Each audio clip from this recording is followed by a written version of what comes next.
Hello to everybody who's currently on the clock. It's Beautiful Anonymous. 1 hour, one phone call. No names, no holds barred. I'd rather go one-on-one. I think it'll be more fun, and I'll get to know you, and you'll get to know me. Hi, everybody. Chris Gethard here, and I know not all of you love an intro. If you want to skip right to the call, I think it's only about 4 minutes, maybe 5 minutes this time. Go ahead, skip ahead, follow us on TikTok. That's a new thing. Otherwise, enjoy the call. Hi, everybody. It's Chris Gethard, and so happy to talk to you on another episode of Beautiful Anonymous. Feel really lucky to be here. This call, we just finished recording it, makes me feel lucky to be here, and I think a lot of you are going to listen and go, oh, right. Positivity is important. Feeling grateful for what you've got is important. Figuring out ways to be resilient in the face of all the harsh things life can throw at us, those feel important. I'm going to talk to you more about this call in just a moment. First up, I have to say thank you to everybody who's been signing up at beautifulanonymous.com. As of this recording, we are up to 1,211 signups, which is nothing to sneeze at. And thank you to everybody who's signed up over at beautifulanonymous.com. That's really amazing of you. Thank you, thank you, thank you. Also wanted to mention that we have a TikTok now. Our friend Devin Hall has been building a TikTok for us, and it's going well. I don't really understand TikTok. I do find it intimidating. If you're out there on TikTok, go and subscribe to Beautiful Anonymous. Add us into your algorithm. Really helps. And it's so cool because what we're doing is we're taking old episodes and Devin's finding stories that can be standalone stories, 3 minutes, 5 minutes, 7 minutes, things in that TikTok range. And it's wild to see him go deep into our back catalog. And he's listening through episodes, grabbing his favorite stories, and then he's setting them to video and putting them up on TikTok. And I'm watching this whole new audience start to react. The two that have really blown up so far are a call from someone who left Mormonism, and the infamous call from the monogamous animals, from the person who said that they had been a sex worker who was hired by a United States senator. And that one is setting TikTok ablaze, as you might imagine. But it's wild to see all these stories that have been existing in my world and the world of this show's community for years now. All of a sudden, a new audience is finding them and reacting to them, and it's quite lovely and it's quite cool. If you want to go follow us, we are at beautiful.anonymous, and you'll find all those little best of clips floating out there. And it's cool to revisit the show in this new way. Anyway, this week's call, one of the things that blows my mind the most about it is you'll hear in the beginning, why did Chris say this one teaches us to be grateful? It's just a guy delivering Uber Eats. And that is what it is. And I think the whole call is a guy driving around as he delivers Uber Eats. But guess what? Your Uber Eats delivery person might have some stories that would blow your mind. Just like the person scanning the groceries at the supermarket might blow your mind, or the other person in a business meeting who you barely know, but they're there on the same day as you, and you just walk in and do your stuff, and they leave. They might have some stories that blow your mind. You don't know who's out there, what they've dealt with, what they've been through. And our caller tells us, first of all, about his upbringing, and then second of all, about a series of events that I think a lot of us would say any one of those would stop a lot of people in their tracks. But he also goes on to explain why they have it and how they have it and why it feels important to him that they have it. And I find that very inspiring. It's the exact type of call I've always loved with this show, because it starts one way, it ends another, and along the way, I feel like there's a few things that made me just kind of reconsider my whole approach to how I go out there day by day. I feel really thankful that I got to hear it, although I do feel an amazing amount of compassion for our caller who's been through so much. Anyway, I've now teased it enough. Let's get into it. Enjoy the call, everybody. Thanks so much for listening. Thank you for calling Beautiful Anonymous. A beeping noise will indicate when you are on the show with the host. Hello? Hello? How's it going? Hello? Yeah, what's up? Hey, Chris, how you doing? I'm good. We had some technical difficulties, and it just turned out I had to turn my volume up. But now we're good. Okay. Now you're louder. I love it. This is great. Man, This is like, I always make fun of the people who say they're nervous when they're on this podcast, but now I am incredibly nervous. Oh, there's no need to be nervous. Like my wife and I joke all the time that you're the thing that turned the last little bit of The Office around for us, man. Oh, really? Okay. I'm glad. Yeah. I do hear that people don't like season 9, but then I also have people telling me I'm one of their favorite like one-off characters, and I don't know how those things add up. Oh gosh, when you have the lead pipe in the sub, and you're like gonna kneecap Oscar. Spoiler alert! It's the best thing on the planet. I love that scene so much. Thanks so much. I was super psyched to be a part of The Office, a small part of an iconic show. I will say sometimes I get confused because I'll be just like at a restaurant. Somebody will walk by and be like, "Don't hit me with a pipe." And I don't like it was one day of work in my life, 1 or 2 days. And then people say that and I'm like, "Wait, are you trying to fight me or something?" And then I remember, "Oh no, they're just referencing," or somebody like a moving car will come by and just go like, "Trevor forever." And I'm like, "What? What is this strange life I signed up for?" But I mean, how great that you got to be good friends with Dwight Schrute. Like, I mean, that's the best. Yeah, it was pretty cool. I can't lie about it. It's nice. It's nice to be a part of a thing that people care about. It's cool. I love that. Now, how are you? I mean, I got a lot that we can talk about. Oh, good, man. Life is good. I'm Uber driving. Haven't done that in a long time, but I just recently started back a couple months ago. And doing that thing, and I saw the post go out, and I was like, I want to get on that show. So here I am. Greatest day ever so far because I get to be on the show. That's awesome. So wait, you're currently looking for shifts? You're currently looking for rides? I am currently in a car. I'm not doing any new trips. I have canceled the trips. I am delivering people 2 different orders of food. I've got some pizza place. I think it's wings or pasta or something. And then I'm delivering something from some bakery, and then I'm going to wrap it up and just chat with you the rest of the time. So do you already have the pizza and the baked goods in your car, or you have to go to a pizzeria and bakery while talking to me because you're currently delivering Uber Eats? I already have them in the car. So now you're just rushing. I already have them in the car. You're rushing these pizzas and these donuts all over town. I sure am. I'm 9 minutes away from my little stop here. Well, I hope I don't cost you any tips, and I hope I don't cost you any fares. Here's the thing. You will not. It has been a great day. It's busy in this market, so I'll have no trouble making that back. And this is like a once-in-a-lifetime opportunity, So this is worth it. I'm into it. So do you mostly just do deliveries, or do you also pick up people? I actually prefer picking up people. I love just like hanging out with people and talking to people. It was really funny. I did this in a different city a long time ago and had come up with an idea to do a podcast similar to yours with riders in the car. And Uber loved the idea, wanted to do it, and then I stopped driving Uber and changed my mind on doing it. But it was an idea I had because I have some of the zaniest conversations in this car. I would love that show. Wouldn't that be a great podcast? It would. You got to get back on it now. Maybe. I don't know. I'm looking to do something a little more like, I don't know. I don't want to put a bunch of miles on my car for the rest of my life, Yeah, I hear you. I know people are out there and people have their sole income through Uber. A lot of people supplement their income through Uber. But I also know it's a lot of, like you said, that's a lot of wear and tear on your car. That's a lot of physical pain on people's backs. That's a lot of, you've also heard, I think they've gotten a lot better, but in the early days of Uber, you weren't allowed to tip the driver. And a lot of the drivers said that it was really squeezing them. But I do believe that's gotten better. But I know there was a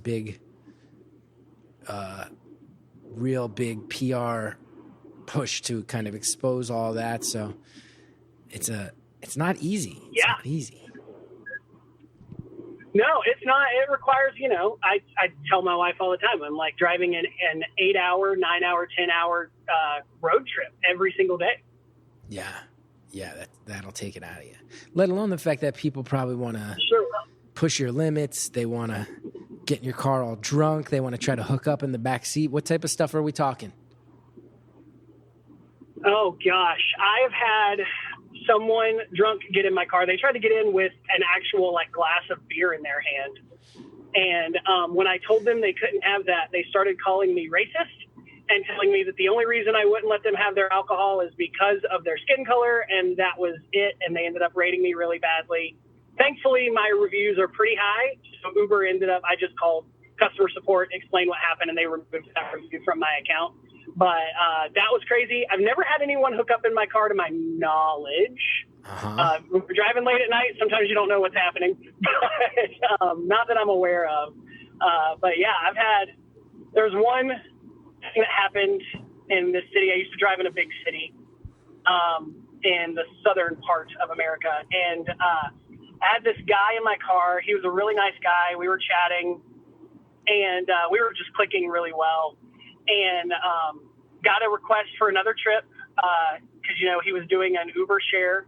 And so I drove and got this other guy. And this guy looked kind of disheveled, dirty, not very clean. But he had this like cardboard box in his hand. I thought he was homeless at first, but then like he had a smartphone, so maybe not. But he got in the car, he got in the front seat, and this other guy was in the back seat. And we're driving, and I go back to talking to that guy in the back seat again. And the guy in the front seat holding the box isn't saying a word. He's just keeping very quiet, very to himself. And the guy in the back seat goes, "Hey, bro, as long as we're riding together, I got to know, like, what's in the box." And the guy says, "None of your damn business." And so instantly me and the guy in the back seat are like making eyes in the rearview mirror, like, what the heck is happening? And we start driving down the road a little bit more. And the guy in the back seat, he's like, "Man, I'm like really uncomfortable. Just tell me what's in the box. I got to know." And the guy again just grips the box and he goes, "None of your damn business." So at this point, I'm nervous. We're driving towards a pretty full part of this city. And I'm like, I have no idea what's about to happen. Am I carrying this guy who's got like a bomb in the box or something? Like, what the heck is happening? And I'm like, "Hey, listen, I'm driving the car. You got to tell me what's in the box or I'm going to pull over and let you out." And he starts like shaking back and forth, like in his seat. And he is screaming and yelling at the top of his lungs. And I am freaking out. So I floor it because I'm on the interstate and I am laying on my horn, trying to get an officer to see us and pull us over. And finally an officer sees us, pulls us over. And as soon as we get stopped on the side of the road, this guy throws the door open, drops his box in the floorboard of my car, and runs into the woods, and the officers never see him again. He's never been found, even to this day. Just left his box, left everything, and just ran off into the woods. It was one of the scariest things I've ever been through. What was in the box? None of your damn business. Was that all a joke? It was all a joke. None of that shit happened? Well, the first bit of it happened, but then the crazy man with the box didn't happen. Well done. Well done. Pulled one over on me. Thank you, sir. How many times have you used that Uber joke on people? Is that a popular joke amongst Uber driving? Amongst the drivers of Uber? So I don't know how many other drivers use that joke, but I have used that joke a handful of times because everyone wants to know your craziest story. And honestly, like, I only have a couple, and they're really not that bad. Like, I've got friends that drive Uber who have been held up at knife point for their cash tips. That's never happened to me. Nothing crazy interesting has ever really happened. I did have a guy riding my car who I'm pretty sure was demon possessed. His voice changed about 4 or 5 times between the place I picked him up and the place I dropped him off. Oh, I think he had a few personalities on hand. We'll put it that way, because literally he changed everything about who he was, his voice, his personality, everything within the course of like 5 minutes, probably 3 or 4 times.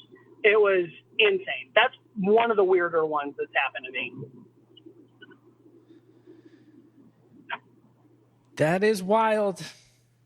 That is wild. It's nuts, man. And so at some point you are going to have to tell me, hey, I have to pause the conversation so I can go drop off this order. So just do that whenever you need to. I mean, I'm planning to take you with me, but yeah, I'll let you know when we're doing that. Whatever works. Whatever works.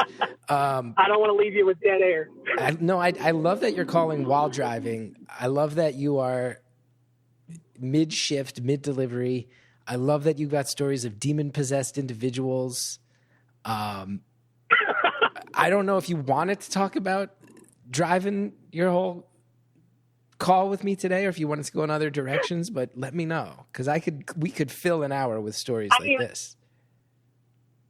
We sure could. And I mean, I can talk about anything. Like, I mean, I've gone through a pretty gnarly divorce that was fun. I have, I guess fun's the wrong word. I just had to leave my job because I was told to leave, or they were going to let me leave in a roundabout way. So, I mean, we can talk about a lot of different things. Yeah, that all sounds rough. Job situation. I have to imagine this is why you started picking up shifts in the car again. That is why, while I'm looking for whatever's next, I just was like, I want to pick up something that, A, that I've done before, B, I can kind of control how much money I make, but C, I don't have to turn in notice whenever I find my next opportunity. I can just not log on anymore and be done with it. So that's why I'm here. What was the job you left? Like, what's your industry when you're not driving? Yeah. So going to be interesting to say it without giving away too much, but I work in churches. We'll say that. In church? You got fired from church? I got fired. I didn't get fired. I quit, but I was going to get fired if I didn't quit from church. Listen, I know I grew up Catholic, and there's people who say this podcast is anti-Catholic at times, but I will make the joke. They let you get away with a lot at churches. Speaking as a Catholic, it takes a lot to get fired. We've all heard the stories. It does. What was going on at the church? But nothing bad happened. That's good. I honestly just think I didn't fit my leader, my boss. I didn't fit his idea of what he wanted his team to look like. Nothing bad happened. I didn't do anything illegal. I didn't do anything egregious. I just wasn't a fit anymore, was what I was told. So had to make a decision of either trying to become a fit and seeing what happened and being let go without giving any more notice than, hey, don't come in tomorrow, or decide to leave on my own and get a nice little package if I did that. So that's what I chose to do. Now, this also reframes it before, knowing that you are a religious person. When you say that you felt there was someone possessed by a demon in your car, this is not something that you say colloquially. You might have meant, I think. To a degree. Yeah. I don't know if you know much about that world, but I was raised Pentecostal, which is uber weird Christians. And if my parents ever hear this, they're going to be super offended about it. So we're going to hope that they don't hear that. They don't listen to this podcast. We'll try to keep it that way. But I always tell people I'm a recovering Pentecostal. I still believe in Jesus. I've deconstructed my own little things. But, while I believe that kind of stuff can happen, I don't think it's as common as some people like to think that it is. So I say it more in jest than in reality. That's fair. So when I would toss around the person in the back of my car, I think they might have been possessed by a demon. I mean that on one level. When you were growing up, that would have meant one thing, and now you land somewhere in the middle as far as how much you actually believe that they were possessed by a demon. Yeah, absolutely. Yeah. Okay. I got the range of it. How long had you been at the church? I have been there for right at 3 years. Oh, that's a bummer. And are you looking to get back All right, into I'm the going to world? hop out and give this. Yeah, go. Do it. Let me give this lady her food. I'll be right back. Two seconds. Yeah, take your time. Uber weird. Driving an Uber. You said Uber weird. Andrea clocked that. actual audio of a car in park, everybody. An actual All right, I'm back. Hopefully you didn't have to fill too much time. Very quick. You just you drop it out front? You drop it out front, take the picture? She actually met me at the door, which was nice. Oh, she did. She did. Yeah, so we could have chatted with her if we wanted to. Is that the usual experience these days, or are most people leave it at the front door? People.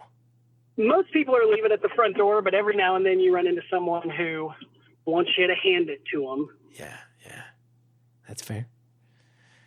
But what's funny, she told me she was sick as I was putting it in her hand, and I'm like, I could have left this at your door, and we wouldn't have had a problem. Yeah, I hope you don't get sick. Me either. That'd be great. But to answer your question, yes, I do hope that I can get back into what I was doing before, just with a different place. The place that I was working at is very well known in the Christian community, even a little bit outside of it, and just very, very well known. And it was kind of like peak of your career kind of thing. And I just didn't enjoy how high performance it was, how high driven it was, just more wanted to, like, I don't know, hang out with people and hear their story and try to give them some hope and some encouragement. And that's more what I wanted to do. And that just wasn't as focused on where I was. Not that it's not focused on, but definitely being the best of the best was the most important thing. Mm-hmm. That's intense. I didn't realize. I guess I do fundamentally understand this, but to realize that there are churches that are kind of the crown jewel, oh, if you could work there, that it is an industry. And in the same way that, oh yeah, you know, somebody who works in whatever, pharmaceuticals might want to work at Johnson & Johnson someday. Like maybe that's the crown jewel. Or somebody who's a lawyer might want to work for the Southern District of New York. There's a ladder to climb. And that there's certain churches that if you get there, that's a status thing and that's an accomplishment thing. That's never occurred to me before. Oh, yeah.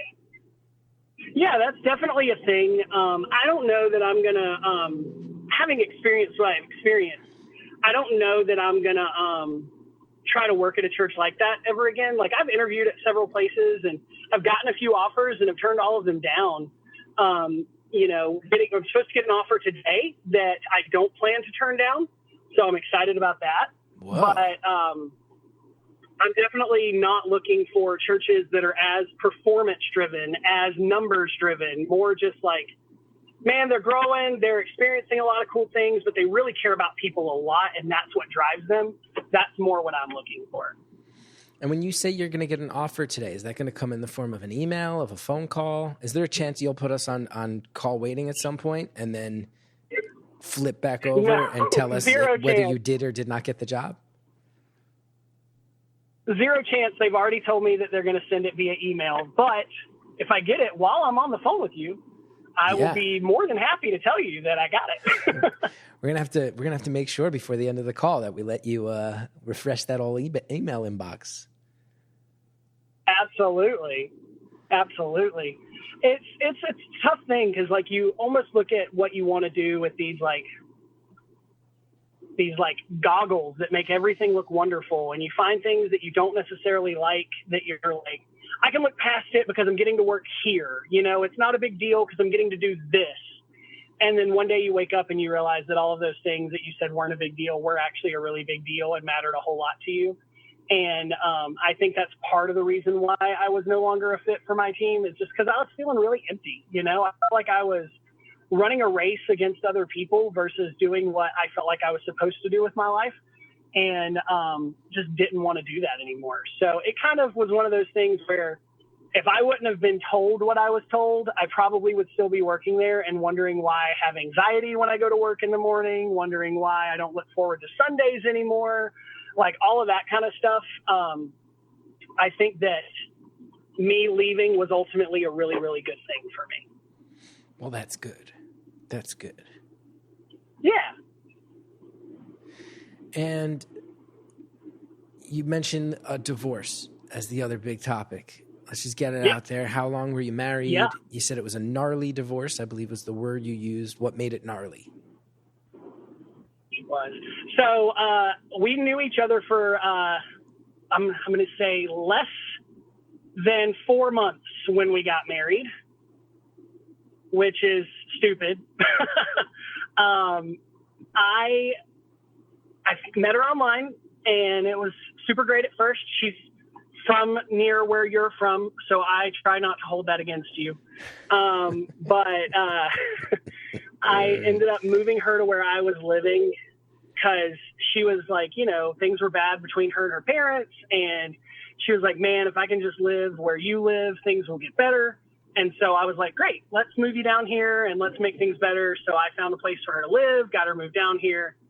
And it was just constant fighting all of the time. And she was like, if we get married, things will get better. And I was like, okay, let's do that then. Let's make things better.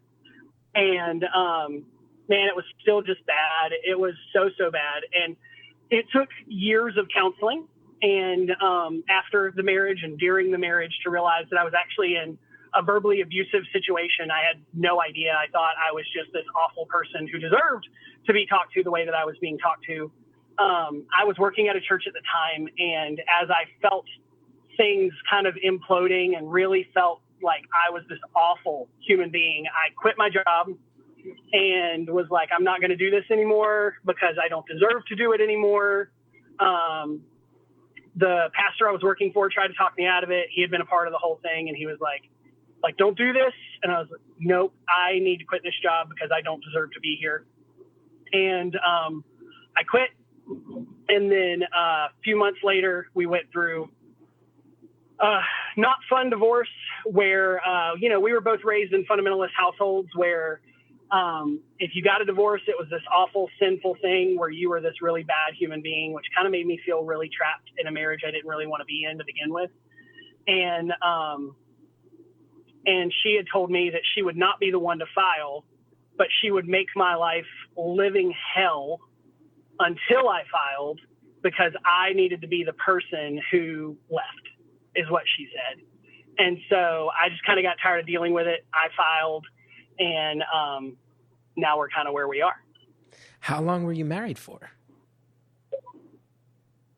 Just at 3 years.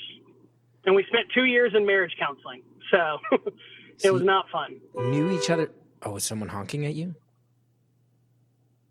No, someone's honking at someone else. There's someone stopped in the middle of the road. Oh, that's fair. Okay. I was worried that we were getting to an emotional part and you were getting distracted while driving, and I did not want that. Nope.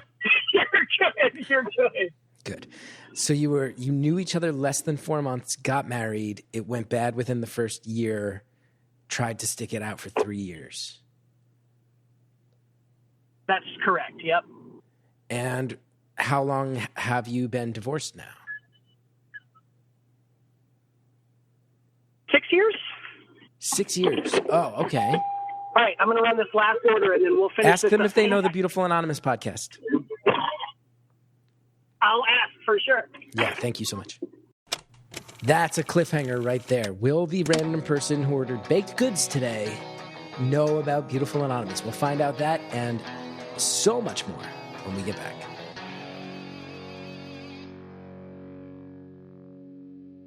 This episode is brought to you by IQ Bar, our exclusive snack sponsor. And I have to tell you guys, I love IQ Bar products. When I tell you that I have a mint chocolate IQ Bar for breakfast 6 days a week, that is no exaggeration. The perfect way to kick off the day with something healthy, something that tastes good, something that is just nailing it. And I have said it time and time again. All of the products are good, by the way.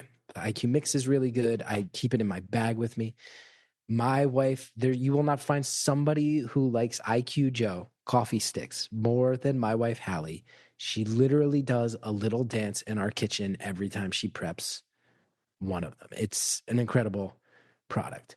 IQ Joe is a jitter-free coffee. It has natural caffeine, boosts focus and mood with magnesium and lion's mane blend. The IQ bars, like I said, that's my go-to in the morning. Satisfies hunger, no sugar rush, no sugar crash. Easy to throw into a bag, a suitcase, a gym bag, carry-on, perfect for flying. And also the IQ Mix for hydration, it's really great. I carry those with me when I travel all the time because all those pressure shifts get messed with me. You can't get as much water as you need in any given day. I love the IQ Mix. It has 3 times as many electrolytes as sports drinks. Plus, it's great for pre-workout, morning hydration, hangovers if you're a drinker, and more. Start the new year off right with IQ Bar's brain and body boosting bars, hydration mixes, and mushroom coffees. Their ultimate sampler pack includes all 3. And right now, IQ Bar is offering our podcast listeners an exclusive deal, 20% off all IQ Bar products, plus get free shipping. The ultimate sampler pack is a great way to try all IQ Bar products and flavors. You get 7 IQ Bars, 4 IQ Mix sticks, and 4 IQ Joe sticks. IQ Bar makes the #1 brain and body nutrition bar, hydration mix, and instant coffee in the United States. The IQ Bar is free of gluten, dairy, soy, GMOs, artificial sweeteners, okay? Snack smarter with IQ Bar. There's a lot of fiber in there, less sugar in there. All the flavors are great. I've mentioned the mint chocolate chip. I love that so much. The lemon blueberry, I'm a little bit addicted to, but they're all good. IQ Mix is absolutely no joke. The lemon lime is my favorite. I also love the blueberry pomegranate. And the IQ Joe has original black, vanilla spice, cafe mocha, and toasted hazelnut. And it literally makes my wife dance in our kitchen. That's how good it is. Right now, IQ Bar is offering our special podcast listeners 20% off all IQ Bar products, plus get free shipping.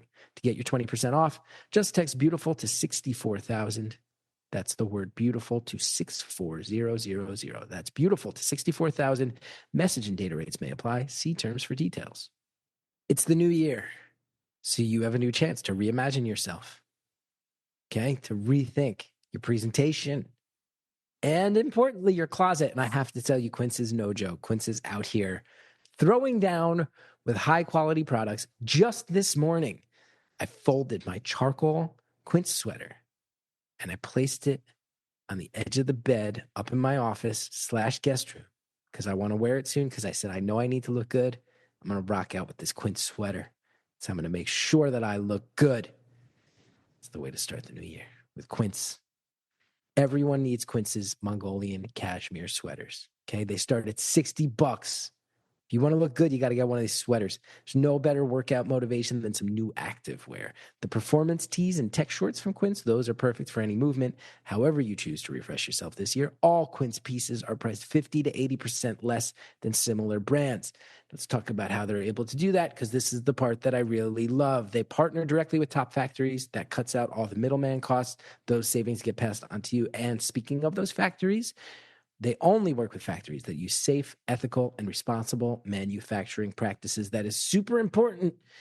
Talk a lot about it, but where you spend your money is one of the simplest ways to draw some lines about how you want the world to be. And Quince is out here doing things in an ethical way, and I love that. And of course, they use premium fabrics and finishes for that luxury feel in every piece. I have talked about my gray Quince sweater endlessly on the show. The charcoal one may have overtaken it as my favorite, but it's also newer and therefore might be the flashier one in my eyes. Anyway, point being, everything I get from Quince, I love. They really do have high quality stuff at a really affordable price, and I think you will love it too. Upgrade your closet this year without the upgraded price tag. Go to quince.com/beautiful for 365-day returns plus free shipping on your order. That's QUINCE.com/beautiful. You'll get free shipping and 365-day returns. Quince.com/beautiful. Thanks to all of our advertisers. Now let's get back to the phone call.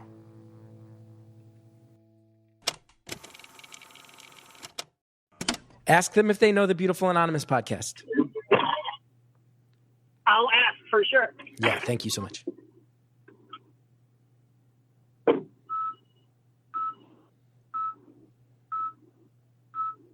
If they're like, I stopped listening in 2018, that would kind of be on brand.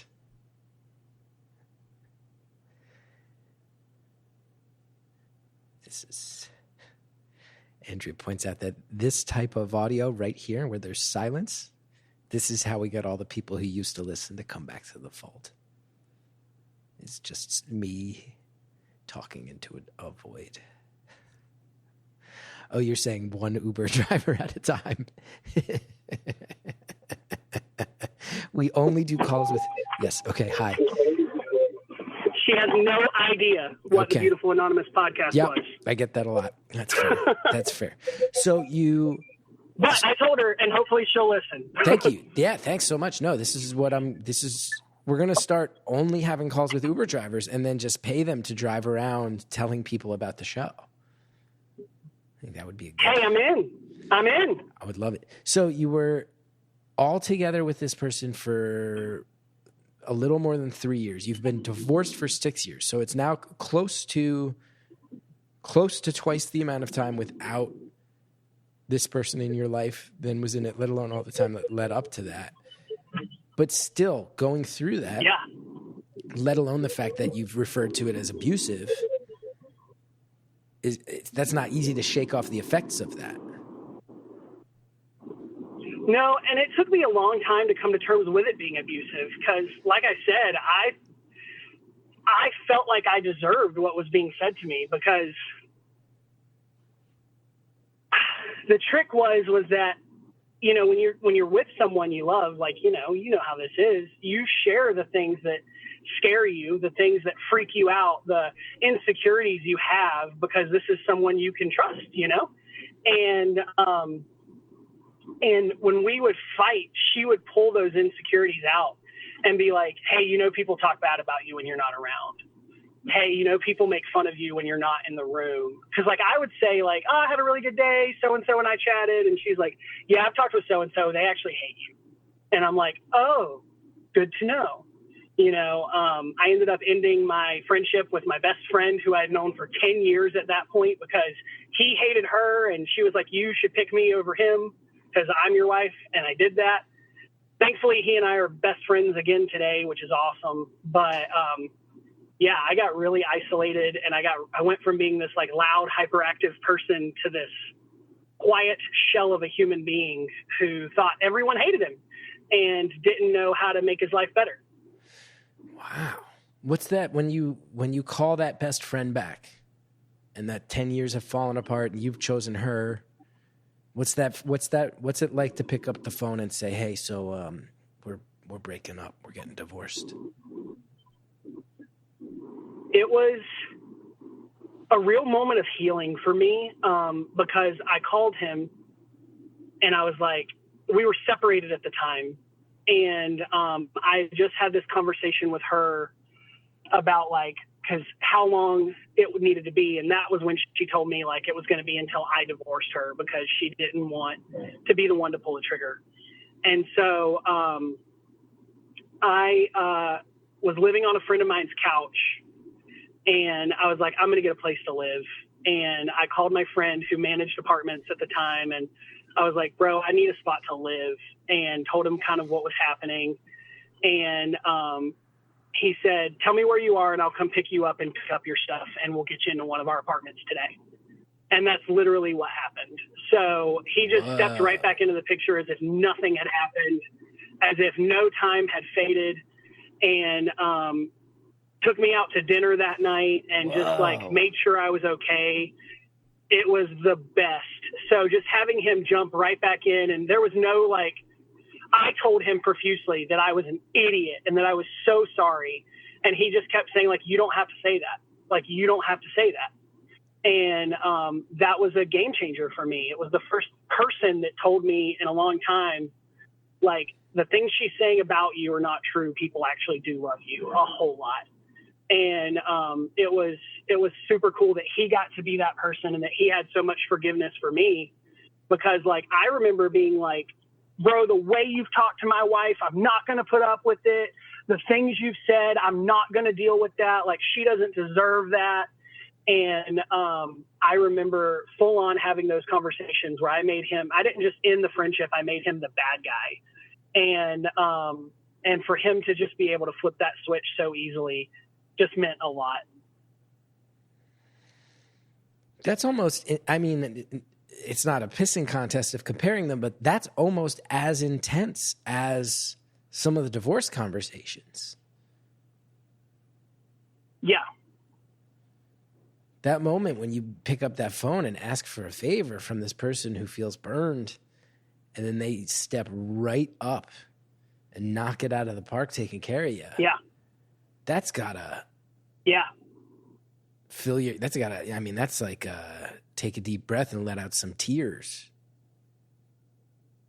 Yeah. I definitely did. And he's, I'll never forget, and I'm going to do my best not to cry. I'm a 4 on the Enneagram. If you know what that means we cry a lot. So I'm going to try not to cry. But I remember we were playing this game, and we were playing online together. He was in the apartment beneath me, and I was in the apartment above him. And it was probably 1 or 2 o'clock in the morning, and she called me out of the blue. And I don't know if she was drunk or what the deal was, but it was basically just to lay into me for like a solid 15 minutes about how awful I was. My character had died. I was waiting for a new round, so it wasn't a big deal.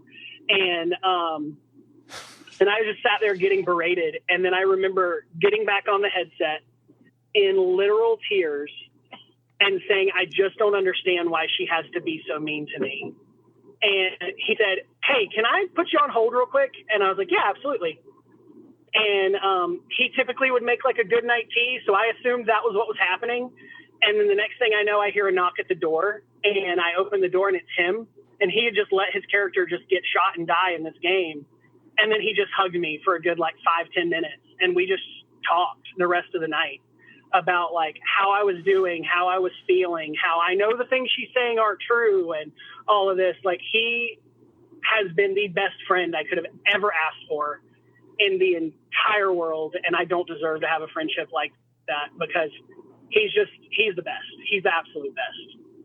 I bet he would only be mad at the part where you said, I don't deserve to have a friendship like that. My guess is that part would piss him off. You're probably right. You're probably right. Knowing him, he would probably feel that way.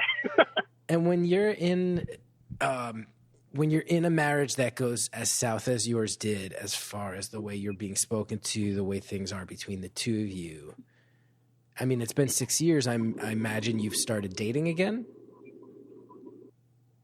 Yeah, I'm actually remarried, which is the best. I don't want to skip over all of the stories. So about a year after my divorce, that's whenever I met my now wife, who, outside of my best friend, bro, she's the best person on the whole planet. Like, she is,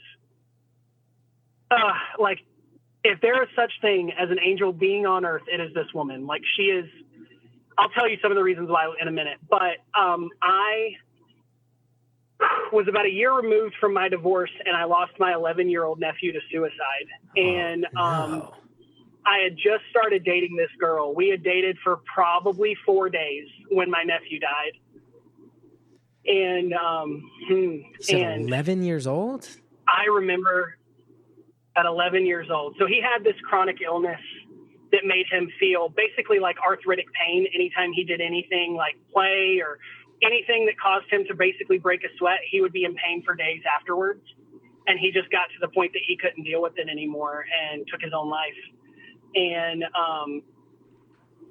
I got the call probably actually my best friend is the one that told me, because I was asleep for work the next morning. And my best friend came into my room, and he's like, hey, your nephew shot himself. And I was like, huh? And he said, yeah, like, your nephew shot himself, and he's alive right now, but you just need to go home. And I lived really far from home, like several hours from home. And I called my mom, and my mom was like, just come home, just come home. And I was like, is he okay? Just tell me if he's okay. And she said, just come home. And I knew I knew what that meant.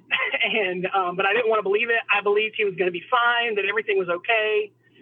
And I had taken a sleeping pill for work, so I had to sleep that off. And then I got up the next morning and immediately called the girl I was dating, my now wife, and told her what was going on.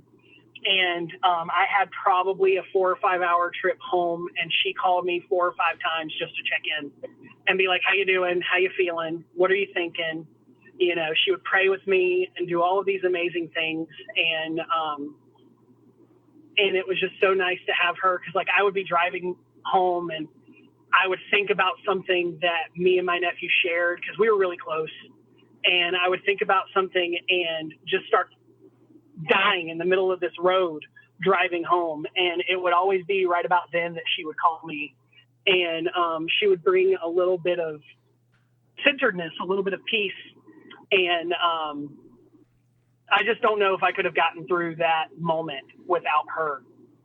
Because even like while I hung out for the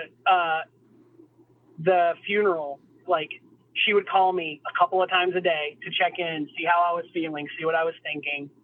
And it was it was just so life-giving to me to go from feeling like the woman that I cared about hated me to now there's this new woman who cares so much about me that she is constantly checking in during one of the hardest things and just reminding me about how okay the situation's going to be, that, you know, like it's okay. Like there is life after this. And, you know, asking me questions about my nephew, like asking me to tell stories about him and telling me how much he sounds like he was this cool little kid and how much he must have looked up to me. And to go from what I had before to what I had been was just, it was incredible. It was really, really incredible. How old are you now? I'm in my mid-30s. You've been through a hell of a lot. Yeah, that's what my counselor told me. I lost my dad at 16 as well. So, yeah, I've been through a whole lot. Can I ask how your dad passed? Yeah. This one will be harder for me to not cry in, but I'm going to do my best.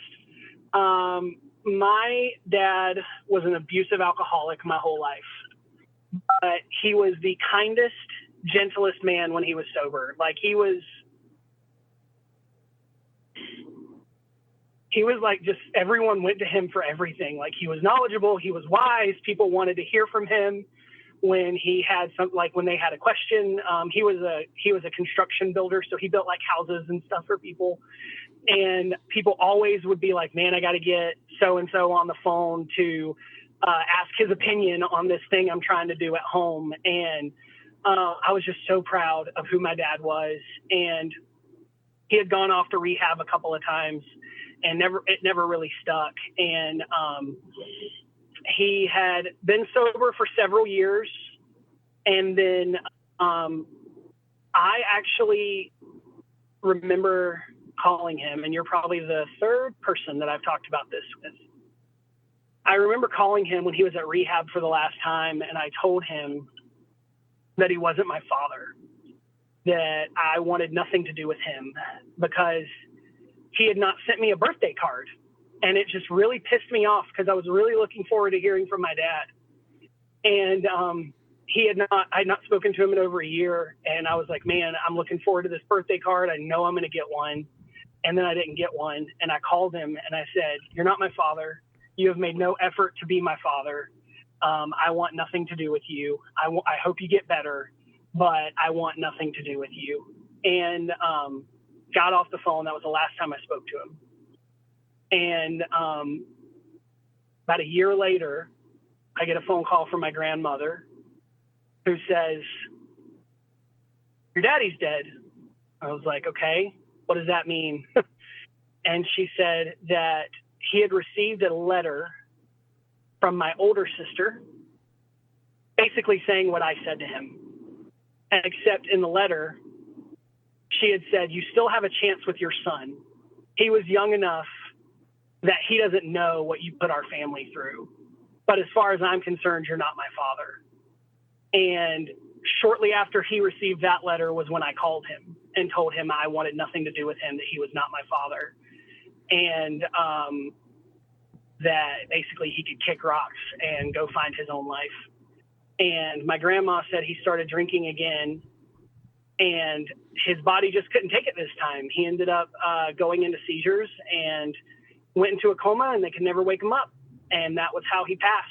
So it was pretty tragic for me because I blamed it on myself for a long time, that my dad started drinking because I took his last shred of hope from him. And yeah, that was hard to go through. Have you ever spoken with your sister about that? No, my sister doesn't forgive quite as easily as I do. So like I've gone through stuff with my divorce, and I chose some things to medicate myself to make me feel better going through that wasn't healthy. And realized that gave me a lot of grace for my dad, to realize that my dad chose alcohol as a form of medication because he didn't know what to do to make himself feel better. And it caused me to see him very differently. And she does not like that I see him so differently now, that I see him as this guy who is just incredibly broken, who hated the decisions that he made, but didn't know what else to do. And I also think that she would not be as open to that conversation of me, because I don't know that she wrote that letter, according to her. Like, I have no idea that letter exists. And I don't think she would want me to know that that letter exists, or know that I feel the way that I feel because of that letter having existed, and how it created the moment that it created. It's pretty wild to me that at the beginning I was like, oh, driving Uber, delivering Uber Eats drop-offs. This one should be fun. And as we pull back the curtain more and more, I mean, it still can be fun. It can be. But I'm not in any way trying to make you feel bad about that. But more saying, I'm like, you don't realize, and it's in some ways, it's such a good reminder for all of us of there's probably people who get in a car with you and you drop them off 7 minutes later, and y'all don't say much to each other, and then you say, "Thanks, have a good day" at the end. And both of those people might have lived through some real shit. And we have to slow down and figure out how to lean on each other. Chris, that's why I ask for people's stories. Like, I don't just shoot the breeze with them and ask them like these stupid small questions. And I think that that's part of the reason why I wanted to create that podcast so bad. It was because, like, I have found that me sharing my story has given hope to so many people. Like, I can't tell you the amount of time that I have, like, because, you know, when you work at a church, people think life is put and you got it all together and there are no issues. And then when they're like trying to tell you their deepest, darkest secrets, and they think there's no way you can possibly understand, and that you're going to judge them and tell them that they're this awful human being, and then you get to go, yeah, I've actually been in a similar spot, and let me tell you how my life is different today. You know, like, I get to provide that for people, and they get to go, oh, I'm not this crazy person who all this bad stuff happens to because I'm irrevocably broken. Instead, they get to go like, sometimes life just sucks a little bit, but it doesn't suck always. It does get better. Things do get better. How do you get to that point where you believe that? Because you've mentioned this really awful sounding marriage and divorce, this situation with your dad, really horrible. And one of these things where I know there's probably any number of people in your life, whether it's friends, whether it's counselors, who have said, like, no, it's not your fault. But it's also one of those situations that we all run into where you go, intellectually, I can understand that, but emotionally, there's going to be points where it flares back up, and I wonder. And to hear you tell the story of your dad's passing, and then that quickly after that, say that you enjoy being someone who can remind people it gets better, wondering what led you to believe that? Because there have to have been some stretches of your life where you have firmly not believed that it was going to get better. Let's pause there. This weirdly optimistic episode of Beautiful Anonymous, even as we hear about so many things that would stop a lot of us in our tracks. I want to know more. We're going to learn more when we get back. 2025 is here, and Mint Mobile has a resolution for you. Skip the gym, skip the fad diets, skip the BS resolutions you'll forget about by next month. Instead, make a resolution to save some serious cash by making the switch to Mint Mobile. And right now, you can get half off their 3-month unlimited plan.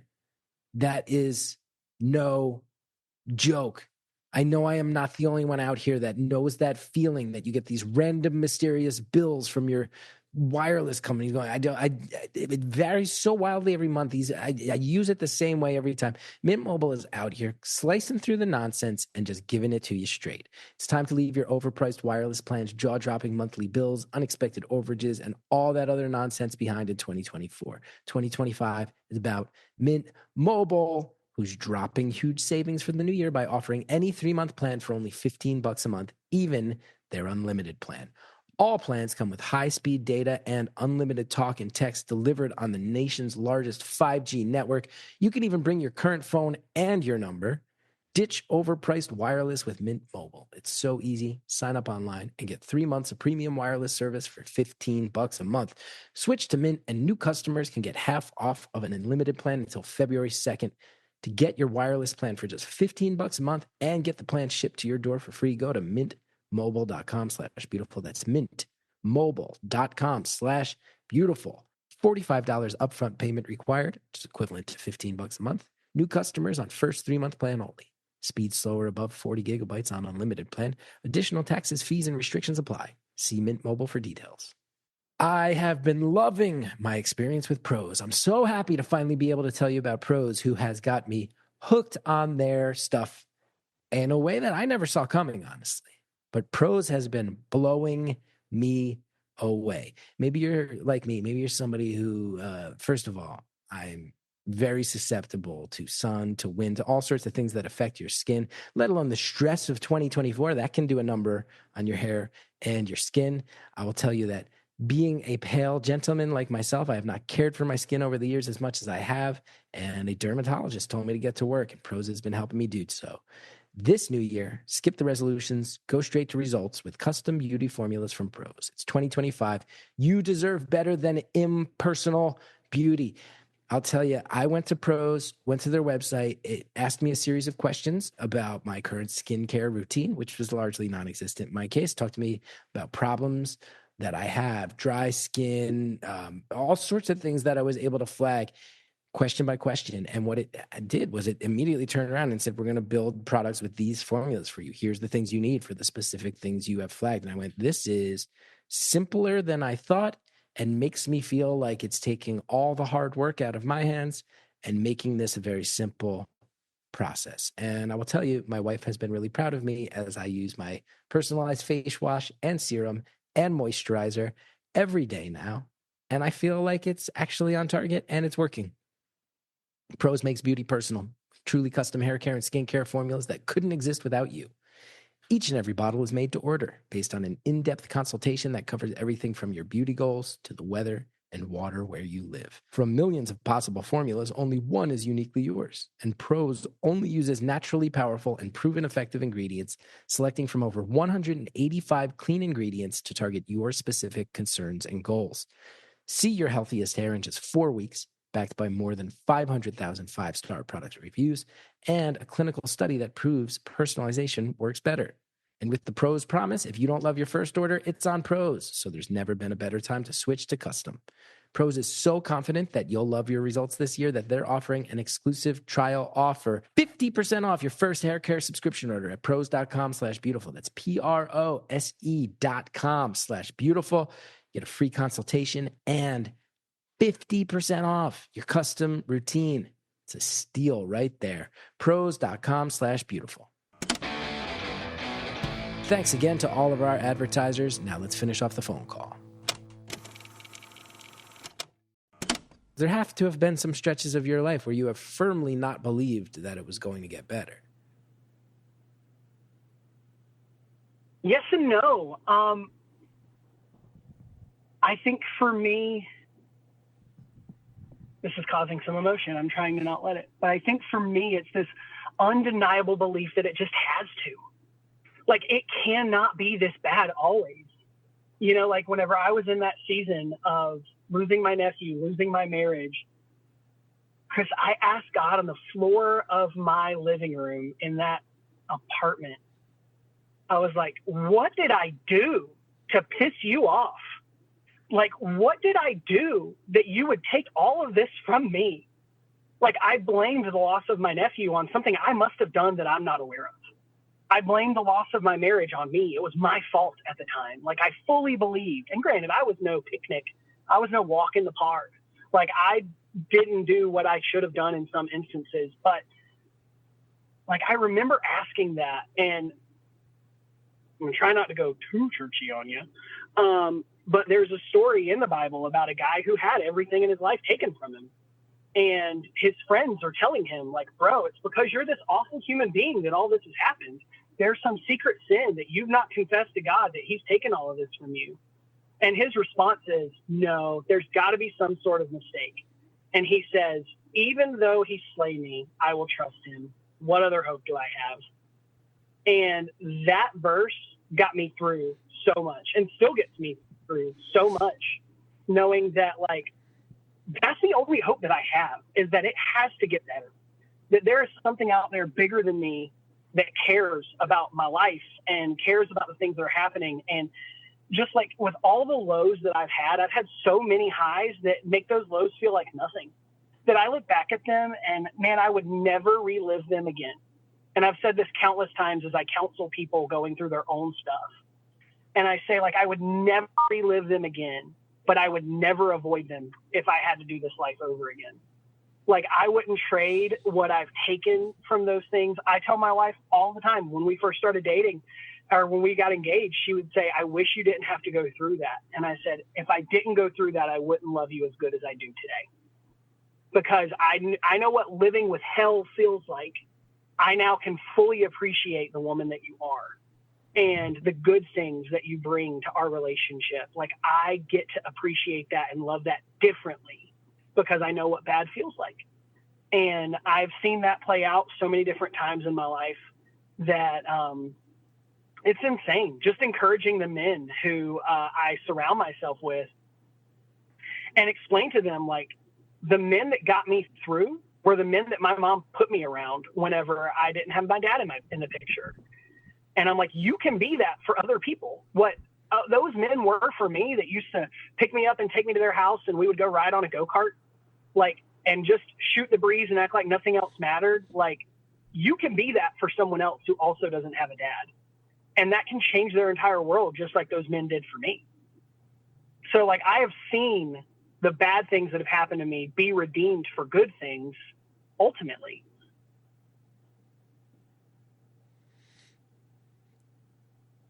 It is really, really commendable to hear, you know, your dad, your nephew, the marriage and divorce, and then to ask you how you believe that things will get better. And then at the end of the day, you're like, oh, I have hope. I'm an optimist. At the end of the day, I have to have hope. It's pretty striking. A lot of people would not be able to dust themselves off and believe in that after such a combination. And I would lie to you if I told you that's all I've done every time. You know, like, if I told you that after every single moment, I just was like, nope, everything's fine. The amount of times that, like, I have been like, I don't know how this gets better. You know, I literally don't know how this gets better. It's why I quit my job at that one church whenever I was going through that bad relationship, is because I was like, I don't know how this gets better. And I don't deserve to tell people how to live a life like God wants us to live if I'm not even doing that. Like, so I can't do this. This isn't, I don't know how this gets better. Now, I do want to ask, I'm glad you mentioned you're married again. You mentioned that this is a relationship that you feel so strongly about, passionately about, and that, you laid out that incredible story of her stepping up in a moment that was incredibly dark for you. Did you date other people in between? Because I have to imagine the first date after a divorce, as acrimonious as the divorce you went through, that first date must be rough. You're not on your A game that first date back out of the gate, right? Yeah. So it was interesting. I didn't date. I think I went on a date. But I talked to a couple of girls, and at first I didn't know what to do. So I held the divorce card, like, close to my chest. And did something that was very unfair. I remember one time in particular where I was talking to this one girl who seemed great, man, and like seemed like she would be really fun to get to know. And then before we went on our first date, I was like, hey, I got to tell you, I'm actually divorced. And then she was like, yeah, I can't do that. And then we never talked again. And so I was like, okay, this is one of those moments where I was like, great, I don't know how this gets better, you know? And when I met my now wife, I told her out the gate. I was like, hey, before we get attached, I just want you to know I've gone through a divorce. And I'm healing the best that I can. I'm in counseling, trying to make things better. But I just want you to know, and ultimately you have to decide if that's like something you're willing to put up with. And didn't hear back from her for a day or two. And I was like, okay, here we go. And then she messaged me and said she would love to get to know me more and kind of see where things go. It was difficult dating her because like she had never been married before. And it just fell into that like shame spiral of like, well, I don't deserve like, I shouldn't put her through that because she's never been married. So why would I take her first thing away from her? And I remember she said to me what I have now said to other people. She said to me, let me decide if I want to put up with that. And so like, I've had conversations with people when they're like, the person I'm with doesn't deserve me to put them through X, Y, and Z. And I'm like, let them decide. Talk to them about it. Don't take yourself out of the game. Because I was ready to like end it. And she was like, let me decide. And it was super cool because as she would say things to me, like, you know, we would have our own little, like, we don't really fight, but we have disagreements. And when we disagree on something, there would be things that she would say that would almost like trigger me to feel some of the feelings that I felt from my prior relationship, and I would respond as if I was triggered. And she would like stop the conversation and be like, where's that coming from? And we would really be able to like dive into it together. And I'd be like, it made me feel like this.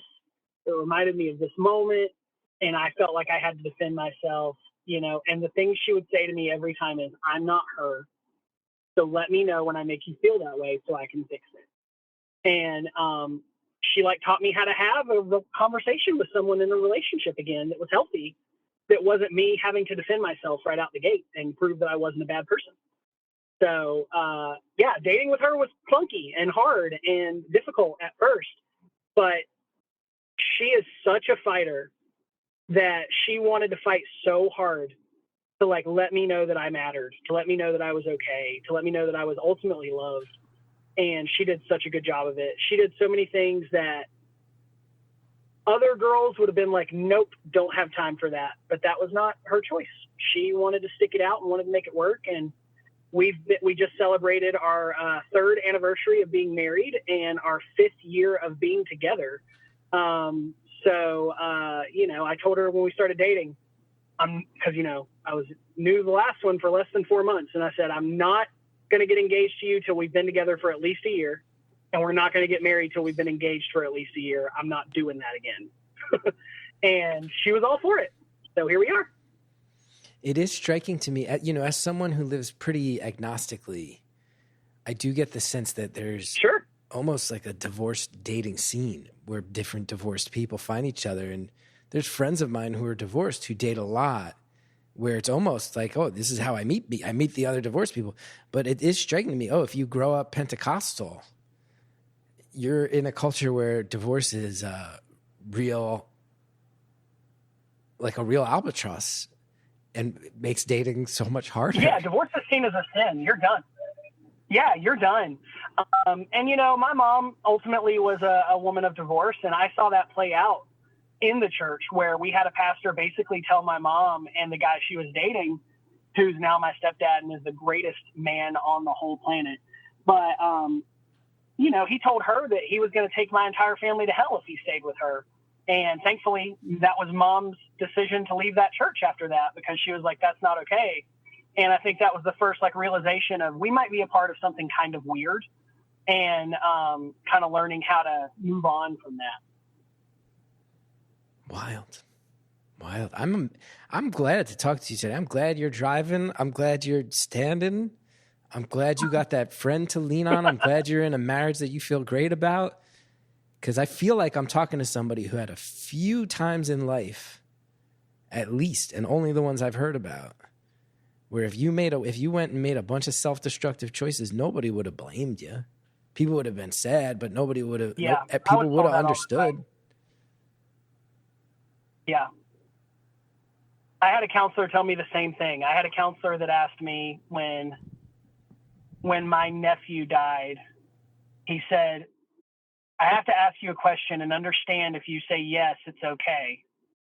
And he's like, do you hate God? And I was like, I didn't even hesitate. I was like, no, this isn't his fault. This is my fault. This is like the world's fault. I created this. People created this. God didn't create this. And he was like, yeah, I'm super happy you feel that way, but it's okay if you're upset at God because of what you're going through, but I would rather you talk to me about that than just try to put on a brave face. And it was an interesting thing to me because I had more than him tell me, like, no one would blame you if you went out and did some stupid stuff. Like, no one would be upset. And I just never felt like that was the answer. I never felt like that was what I needed. I never felt like that was what I was supposed to do. I felt like things ultimately had to be okay. And they were going to be. It wasn't okay now, but it will be okay. I had to believe that. Good on you for being able to summon that. I think I speak for many listeners. There's probably a lot of people listening right now going, I don't know if I get to that point. At some point I give up. I just can't because, like, there was a quote, and I forget who said it. I can't tell you. But it was basically like, I wonder how many people have given up whenever breakthrough was just over the hilltop. And it was like, I don't want to be that person. Like, I want to see what comes next. Like, there's got to be something better after this. And I can just quit and be like, all right, can't do it anymore. But what if there's something better on the other side? Like, my wife was something better on the other side. My best friend was something better on the other side. The conversations I've gotten to have with people that have given them a semblance of hope where they go, like, life does not always have to be this bad, was something better for me on the other side. And, like, I would have missed all of that had I just been like, this is too much, can't do it, final straw, I'm done. Yeah. Yeah, it's a good reminder. I sometimes express more pessimism and more hopelessness than you do when I stub my goddamn toe. I'm sorry to use the GD phrase with a religious person. But you understand what I'm saying. There's things that happen to me where I'm like, I can't find a remote. And I never think I'm going to bounce back. I definitely get it. Don't apologize. I'm the least uptight Jesus follower you're going to have on this show. I can promise you that. I don't know. We've had a couple of Episcopalian priests that were real hippy-dippy. Well, fair. Okay. I am the least uptight person who used to be Pentecostal that you're going to have on this show. That I will allow you to claim that, but I don't think anybody's going to be more laid back than the Episcopalian priests. Shout out to the many Episcopalian priests who like to call our show. We're really big with hippy-dippy Episcopalians. I love that. That's so great. What's next? Do you have another? Oh, we only have a minute and a half left. We got to check the email. See if you got the new job. Yeah. Take a second. Check the email. Check the email. Nope, not yet. Okay. Does it help if the person who's doing the hiring has already texted me today and told me that they're going to make an official offer today? That's cool to hear. I want to be on the phone with you when the offer comes in. Yeah. It might have to be behind the paywall at this point. There you go. How's that for a surreptitious plug? So pay for it, y'all, just in case. You got a few more minutes. Just pay for it. I'm so happy we got to talk. I will gladly accept my payment check. I know that this is it's one of those things I feel so silly on with this show sometimes when people tell me about really hard things, and you've told me about 3 really hard things. But I do just have to say, I'm so sorry that you went through any of them, let alone all of them. I mean, it's okay. Don't apologize for that. Like, I literally think that it has made me a better person. I wouldn't wish it on my worst enemy, but I wouldn't trade it for anything. I really wouldn't. I value life differently now, having walked through what I've walked through, and fight for people differently and love people differently because of the things that I've seen and the things that I've gone through. It's a good message for me to hear, and I think for a lot of us to hear. And I thank you so much. And now we'll say goodbye to everybody who's listening for free, and we will continue on at beautifulanonymous.com if you have just a couple more minutes. Absolutely.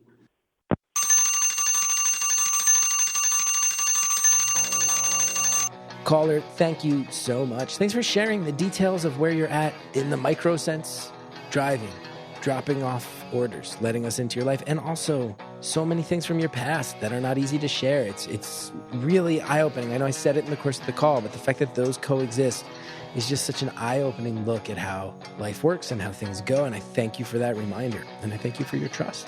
Thank you to our producer, Andrea Quinn, the High Priestess of Beautiful Anonymous. Thank you to Shellshag for our theme music. If you want to know more about me, go to punchup.live/Chris Gethard. That also has my ticket dates, especially for that show with Chris Gethard, which is a new monthly show I'm doing in New York. It's going to have live tickets and streaming tickets. You should get those there. It's going to be very cool. We got a voicemail line. It's 973-306-4676. We are on Instagram at Beautiful Anonymous Pod. Join the Facebook group at Beautiful Anonymous, the community. Don't forget about beautifulanonymous.com. And we also have a TikTok. We have so many things now. Beautiful.anonymous on TikTok.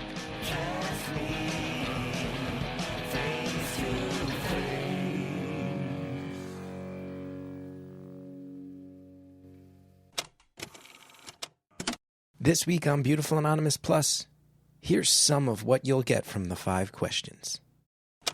When was the first time you felt envy? I think, is it weird if I tell you that it was in kindergarten? That's fair. So you learned envy at a young age. I think actually most kids. Very young. My kid's in kindergarten right now, and I think he is starting to figure out, like, oh, there's some kids with much bigger houses than ours. There's some kids who have toys, that are clearly more expensive than his. He's figuring it out. I think this is about the age when you start to figure those things out. Does their dads host one of the coolest podcasts in the country? He doesn't give a shit about that. But I do. I think it's you. great. Thank you so much. Thank you so much. That's awfully nice of you. Next time my son is being disrespectful to me, I'll tell him. Well, an anonymous person on the phone told me I have one of the coolest podcasts. Not the coolest, but one of them. Don't forget to sign up for Beautiful Anonymous Plus at beautifulanonymous.com.